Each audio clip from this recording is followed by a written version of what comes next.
Hello, Lisa speaking. Hi, Eliza. This is Scott and Kat from Z1035. Hi, guys. Hi, how you doing today?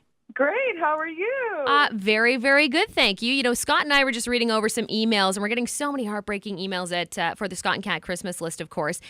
And we came across your story, and we were wondering if you could maybe share with our listeners who you've decided to nominate for Scott and Kat's Christmas list. They're actually clients of mine. Their names are Tanisha and Asheran. Okay.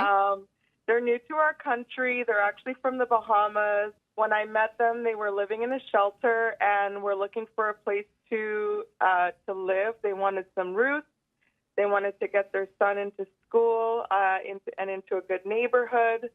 And they just want to make a life for themselves here. They've gone through, I just can't imagine what it would be like to have to go through what they've gone through just to be safe and secure in their lives. Okay. And I thought they were so deserving. They work so hard, but I know that they're just getting on their feet, and I was wanting to find a way to help them.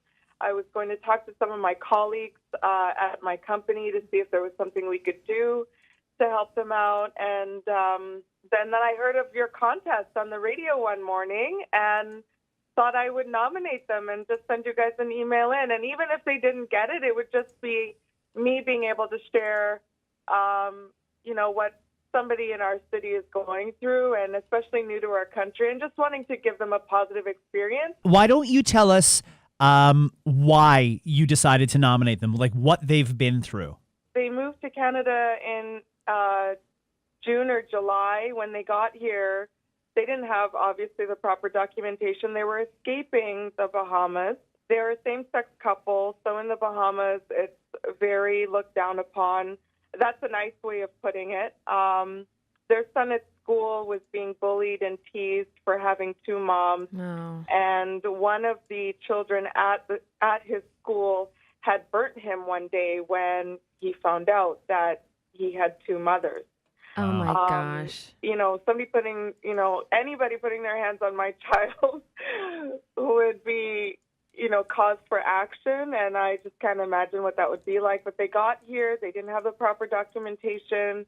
So they entered the system as refugees. And for the first couple of days, they actually stayed in our airport because they had nowhere else to go. They were calling around to the Red Cross and the Salvation Army, to different shelters to find space to just sleep for the night. They couldn't find anything.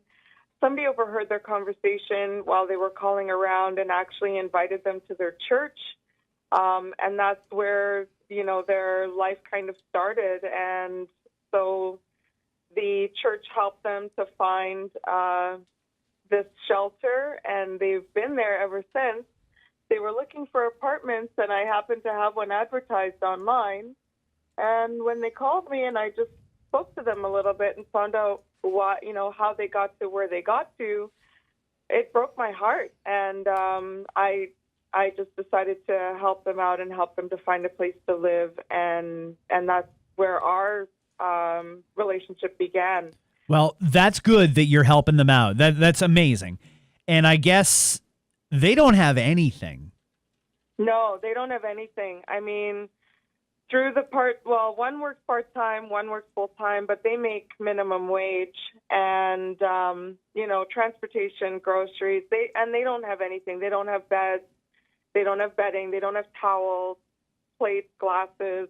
The things that we take for granted that we can probably get access to very easily, they need an entire new life. And with the amount of money that they're working and just to cover the rent, I knew it was going to be tight for them this Christmas. So anything that I could do to help them out, I was looking for a way, and this was one of the ways. Well, it's a good thing that you reached out to us, because this is a great story, and this is one of the reasons that we have Scott and Kat's Christmas list. So thanks to our sponsor at lamina.ca, here's what we're going to do for you to do for them. We have $1,000 cash to help out.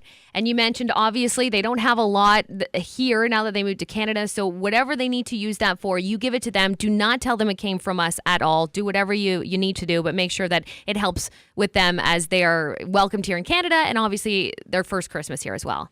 Oh, my God. Oh, my goodness. Do you think that will help them out a lot? Oh, my God. That will help them out so much. They're going to be blown away. That's fantastic. Well, we want to make sure, especially Levin, the little 11-year-old, has a good Christmas too. Oh, thank you. He's such an amazing kid. Honestly, you guys, I can't even tell you what this means. Well, the good news is he's safe now, and hopefully this $1,000 is going to go a long way towards making it a great first Christmas here in Canada. Oh, thank you. Thank you, guys. This is incredible. Well, thank you so much for listening, and we appreciate you nominating your friends. Thank you. I love your show. I listen to you guys every morning, and keep up the amazing work. Thank you so much. Z 103.5.